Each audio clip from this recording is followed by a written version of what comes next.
ابھی افطاری سے صرف آدھا گھنٹہ پہلے میرے والد صاحب کال کر کے مجھے بتاتے ہیں کہ میں نے تیری افطاری ایک ایسے مہنگے ریسٹورنٹ میں رکھوائی ہے جہاں 100 سے زیادہ ڈشز تو ہیں لیکن وہاں پر خالی چکن کی بھی 40+ ڈشز موجود ہیں۔ اب اتنی عالیشان جگہ پر پہنچنے کے بعد میں نے وہاں پر چکن کی ایسی ایسی ڈشز دیکھی جو میں نے زندگی میں پہلے کبھی نہیں دیکھی تھی، اور وہاں پر ایکسائٹمنٹ کے چکر میں نے اپنا روزہ کیسے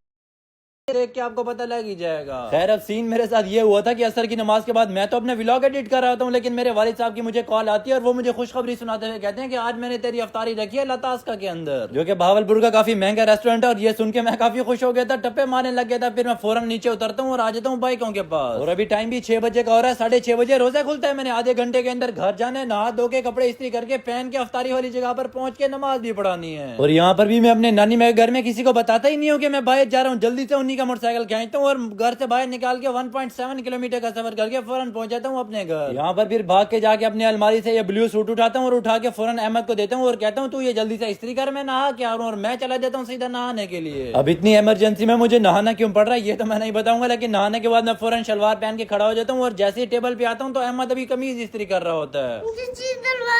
اب یہاں پر میں تو کپڑے پہن کے تیار ہو رہا ہوتا ہوں، لیکن محسن رونے کے لیے تیار ہو رہا ہوتا ہے کہ جیسے یہ باہر نکلے گا میں اس کے نتی ہو جاؤں گا۔ یہاں اپنے آپ کو فائنل دیکھ کے میں جیسے ہی گھر سے باہر نکلتا ہوں تو محسن موٹر سائیکل کے ساتھ کھڑا ہوتا ہے، اور بھائی میں آپ کو بتا نہیں سکتا اس بندے کو چیز لینے کا طریقہ ہے، یہ فوراً بائک پہ بیٹھتا ہے، میں اس کو لے کے آتا ہوں دکان پر، بوری بھر کے چیز دلواتا ہوں اور احمد کو کہتا ہوں اس کو چپ کر کے گھر لے جا، اور یہاں پر پھر جا کے بھائی مجھے اس شیطان کی آزادی ملتی ہے، اور پھر 1.7 کلومیٹر کا سفر کر کے میں اسی ریسٹورنٹ میں پہنچ جاتا ہوں جہاں پر مجھے ابو نے بلایا تھا، اور یہاں پر بائک پارکنگ پہ لگا کے جیسے ہی میں اندر داخل ہونے لگتا ہوں تو میری نظر پڑتی ہے اوپر دیکھو بھائی کیا لکھا ہوا، افطار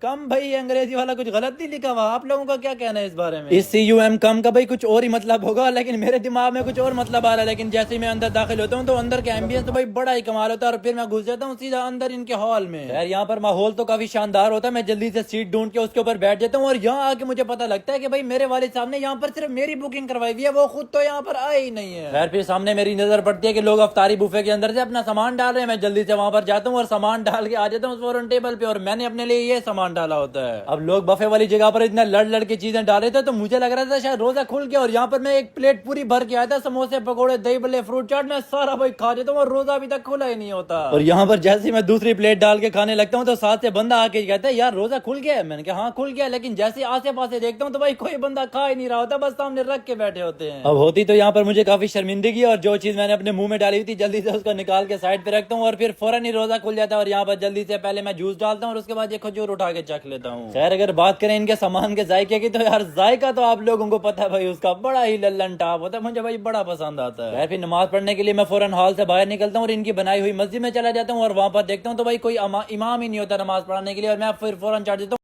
پیچھے صفحے بھی 4-5 بیچی ہوئی تھی، یعنی کہ کوئی 40-50 بندہ تھا، اور میں نے 40-50 بندے کو نماز پڑھائی تھی، اور نماز پڑھنے کے بعد میں فوراً ہال میں پہنچ جاتا ہوں بوفے سسٹم یعنی کہ روٹی کھانے کے لیے۔ یہاں پر پہلے سے کافی رش لگا ہوتا ہے، اور یہاں پر میرے کچھ فین بھی ملتے ہیں، وہ میرے ساتھ تصویریں کھینچتے ہیں، اور اگر یہاں پر میٹھے کی بات کریں تو میٹھے میں ان کے پاس کافی ساری ڈشز ہیں، یہ چیک کر لو آپ۔ چلو ذرا غور سے دیکھو میٹھے میں ان کے پاس تم بھی ہو۔ نسرین رمضان شریف کا مہینہ ہے، فیملی دیکھتی ہے، میں گالی نہیں دے سکتا، اور یار آپ لوگ مجھے بتاؤ کہ میرا روزہ ٹوٹا ہے کہ نہیں، مطلب کیا تو میں نے لا علمی میں ہے، جان بوجھ کے نہیں کیا۔ خیر یہاں پر بوفے سے میں اپنے لیے پہلے پالک پنیر ڈالتا ہوں اور اس کے بعد یہ پائے ڈال کے آتا ہوں، اور یہاں پر پاؤں کو جیسے ہی میں چوپتا ہوں تو یار ذائقہ تو اس کا بھائی بڑا ہی للن ٹاپ ہوتا ہے۔ خیر آس پاس سے پتہ کرنے کے بعد مجھے پتہ لگتا ہے کہ ان کے پاس 100+ ڈشز ہیں، اور یہاں پر میٹھے میں کچھ یہ ڈالتا ہوں، اور پھر مچھلی کے گوشت کے آئٹم کھانے کے لیے میں واپسی بوفے پر آ جاتا ہوں، اور یہاں پر مجھے کافی ساری چیزیں ملتی ہیں، پھر اس میں سے میں یہ ایک